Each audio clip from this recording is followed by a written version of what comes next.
Bmore Lifestyle. Now, here are your hosts, Chardell Moore and Christina Denny. Hey guys, happy Thursday. Give thanks for another day and welcome to Bmore Lifestyle. Today we're showing men how to travel in a suit. Nothing like a brother in a suit, I'm telling you. So dapper. Exactly. We're also cooking up something good with seasonal soups. It is the best time of the year for that. But first, we're addressing a topic that happens often but is not frequently discussed. It's a really, really important topic. You're absolutely right. So did you know that 1 in 4, let me say that again, guys, 1 in 4 women experience pregnancy or infant loss? But despite how common this experience is, many people don't know until it happens to them. Here to tell us more and about their organization and their experience are Ivori and Kevin Warren. Thank you so much for being with us. Thanks for having us. Thank you for sharing your story. Yeah, we appreciate you being here and having both sides of the story to talk about. So you guys have been married for 16 years when this pregnancy and ultimately this loss happened. Can you just tell us a little bit about that experience and your journey? Sure. So again, as you said, we've been married for 16 years. We were told that we needed to see a fertility specialist to become pregnant.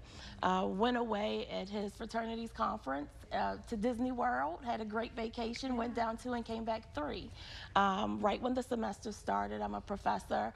The miscarriage happened, and it continued physically for about 2.5 months. So when we talk about miscarriage, we think it's a one and done and that's it. So it's not only mentally that you go through it, but your body physically goes through it as well.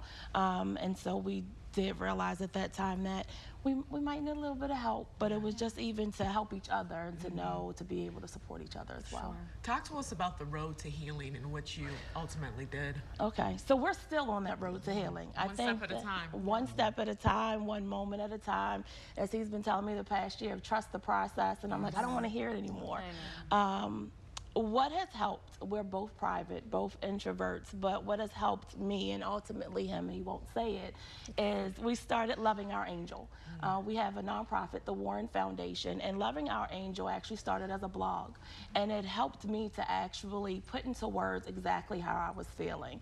When it was, this can't be happening. When it was, I surrender and I'm waving the white flag of, I need to sit in this hurts, in this pain, and work through it, down to what to say and what not to say, because sometimes people don't know what to say to someone that's experienced a loss.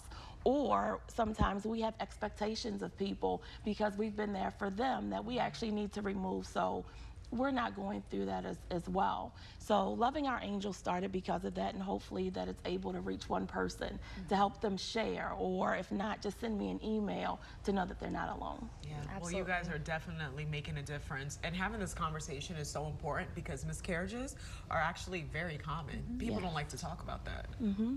Yeah, it happens so much more frequently than we think, and I'm sure Loving Our Angel has been such a great resource for the many, many women out there who are going through this and their partners who are also dealing with it themselves. Have you found it difficult, you know, in your experiences, have you found that other people find it difficult to speak about it, you know, no matter what stage they're in? Yes. I've had people inbox me that said that I am brave and I'm strong because they might have experienced a miscarriage or infant loss over 20-some years ago, and they haven't been able to talk about it. Because when we talk about infant loss, specifically miscarriage, because I can speak from that, it's a place of feeling shame sometimes and embarrassed, feeling ridiculed, feeling though you're less than a woman.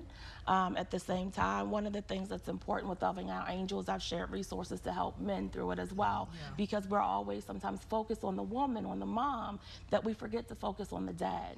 And so those things are really important to bring them in, because they may need their moment too. They lost a baby as well. It's not just about the mom. Exactly. And since the loss, have you guys trying again? Yes, so we are actively going through IVF, or in vitro fertilization. We have some amazing doctors at Johns Hopkins. So we are, but that's a journey in of itself. So going through the healing process, but going through the rolling emotions of IVF as well. And so we have, one of the things again that's resonated with me is trust the process. It's hard sometimes, want to give up. The internet I've had to back away from, because you're looking and you're reading and you're seeing what others have gone through, and you start comparing. But we have, and we're trying to trust that process and remain faithful as well. Speaking of trusting the process, Kevin, how have you learned to trust the process? Basically, just being support for my wife. It's hard when you're going through it as a family, but really you're just supporting your wife, and you're just trying to just make sure she has everything she needs. So when it goes back to the men grieving, I guess for a term, we grieve on the run, because I don't want to grieve too much in front of her, because then that will upset her.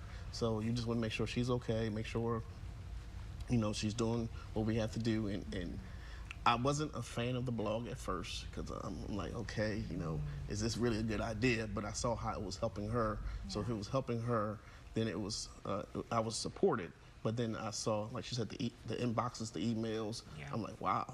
I have been around child infant loss before, but you don't understand it until you actually go through it yourself. Right. Yeah. So when you go through it, when you're on that side, then you see, oh, okay. So. Absolutely. And you guys have an event coming up? We do. It's called the Women of Strength Luncheon. It's going to be held on Sunday, October 28th at the Four Seasons Hotel from 1 to 5.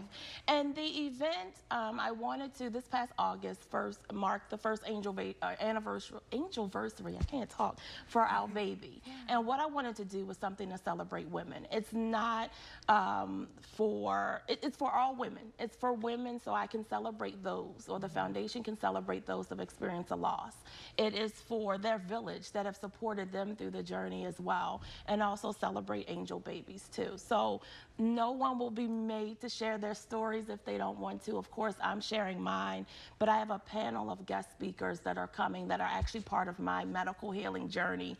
2 of my doctors, a clinical psychologist, acupuncturist as well. And it's just a discussion. It's just to have an open, safe discussion, and for women to have a good afternoon. That's fantastic. It's going to be a great event. We're looking forward to it. Thank you both so much for sharing your story with us. Thank you.